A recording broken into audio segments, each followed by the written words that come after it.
Good morning. Today is Friday, October the 12th, 2018. My name is John Richardson. I'm sitting here in Toronto, Canada, continuing the series on retaining or renouncing U.S. citizenship. And we have a return guest today, Olivier Wagner, CPA, who runs 1040 Abroad.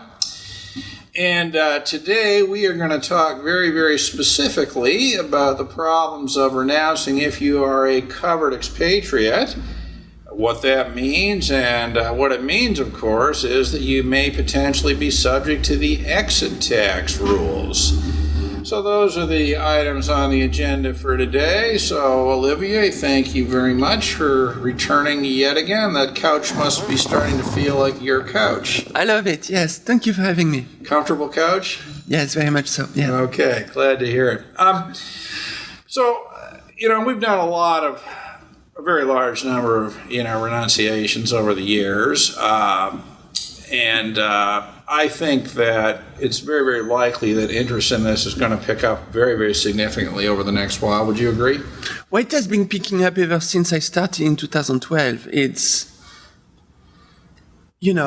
first the FBAR, FATCA, now the transition tax. FBAR, FATCA, PFIC, transition tax.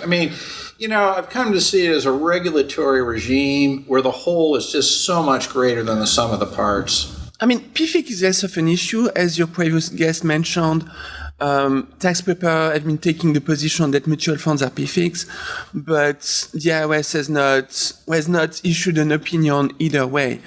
So, we've been seeing FATCA with the banks taking the role of tax enforcers, sending FATCA letters to their clients.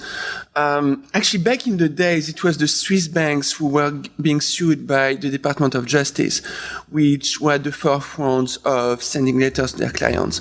I actually had a client who got 50% of his account balance frozen unless and until he could produce US tax returns to his bank in Switzerland. A US citizen who lived in Switzerland had been living there for years. So it wasn't, the regular scenario that you would expect of people hiding assets in Switzerland and living in New York, right? But Olivier, surely, do you agree with the position of the U.S. government? The only reason an American would live in Switzerland is to evade taxes? Is that your view? No, it's not my view. You're telling me that you believe there are U.S. citizens who live in Switzerland just because that's where they live? Yeah, that happens, yeah. Unbelievable. You ought to send a letter to U.S. Treasury and let them know that.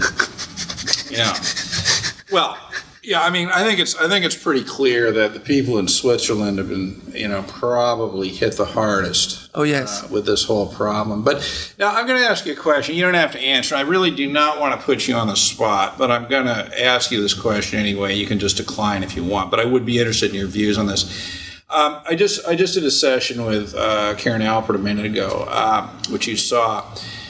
And, she was talking about the problem of the, getting your information from tax preparers and that. And I'm, in a general sense, how are